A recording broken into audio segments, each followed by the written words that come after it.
Hey, and thanks for clicking play. This is a quick extra.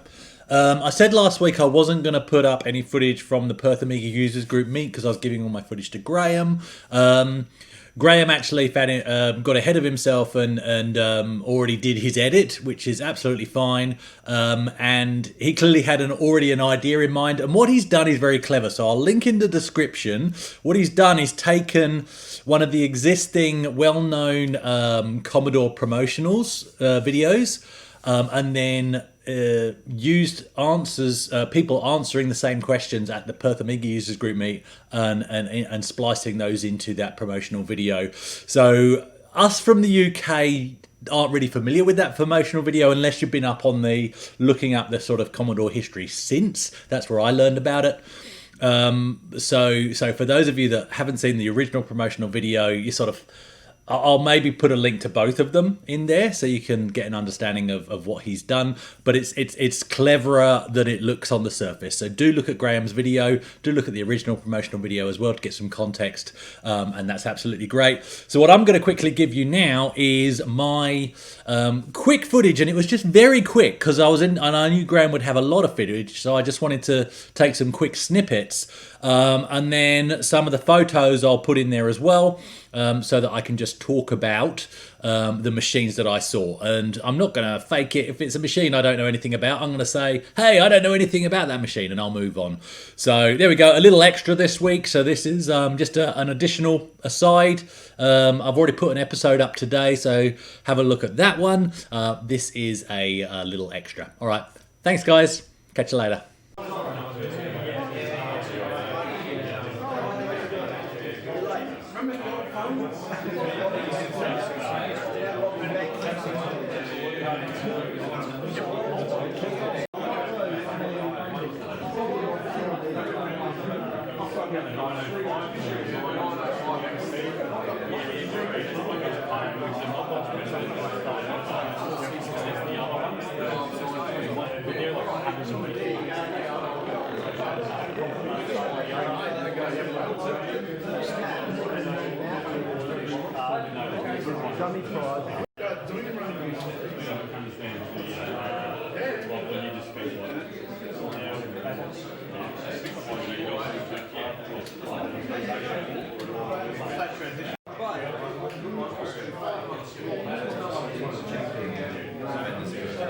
Oh well, that saved me $10 I didn't need to spend.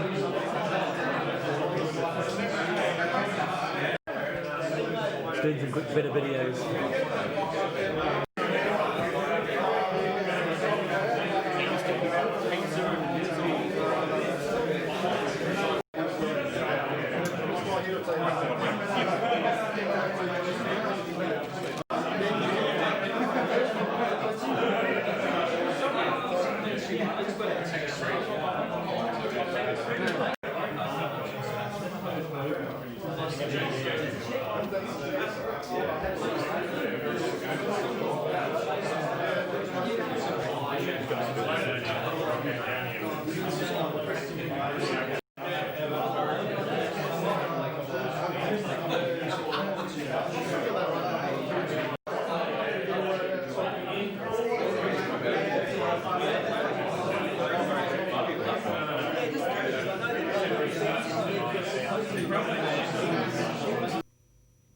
Okay, so basically there was a table set up with this CD32 and this Australian-made arcade joystick setup, which was really good for people to play on, playing Chaos Engine, which I didn't get around to playing on the night, and I wish I had because I'm yet to play Chaos Engine, can you believe? And then they also had this Raspberry Pi Amiga with a Bluetooth keyboard and joystick setup, and that was really good. I was amazed how small the Raspberry Pi is.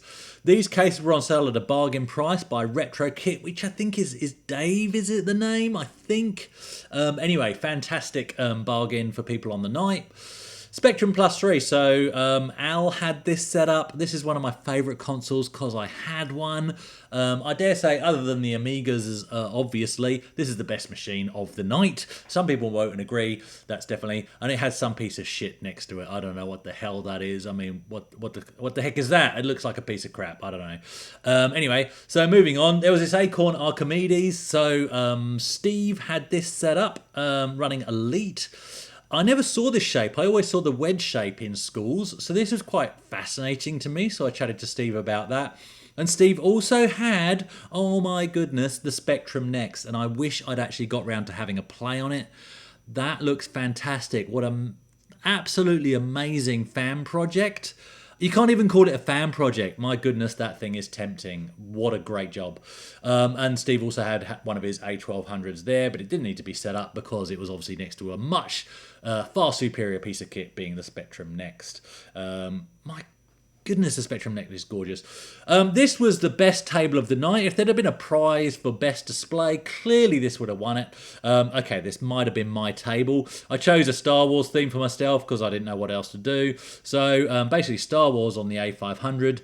And X-Wing on the IBM Aptiva, as you can see there, with all my toys set up. Not time to really describe everything there, but there it is. This may or may not have occurred later in the evening. I don't know. Nothing to see here. Move on. Quick, next slide, please. Quick. Okay. No idea whose stuff this was, but it was there. So there we go. Deluxe Paint 4, flipping heck. And a ZX81 in a box. So probably the third best piece of kit. No idea what the hell this was. Some Panasonic thing. Might have been Steve's as well. Not sure. And then Shane had this Amiga 500 with a CD-ROM add-on acting as a CD TV. Again, wish I'd taken more time to have a look at that setup. And also on Shane's table, he had this Amstrad CPC. So this is basically the Amstrad equivalent of the Spectrum Plus 3. So that's the joint second best machine there. Buy, sell, swap table. I missed out on a MIDI interface. Thanks, Mike. But I did pick up all the video pack games there. That's all I picked up. And a great competition at the end of the night, which, do you know what? I scored 13 out of 15, and I'm spewing because one of the questions was, what was the last Amiga made by Commodore? I wrote down CD32, and I crossed it out and put A4000, which of course is the wrong answer. CD32 is the correct answer. I was sitting right next to the CD32, for goodness sake. Completely stuffed that up. So probably may have walked away with a prize, actually, if I'd have got the right answer there. Who knows? But that's it.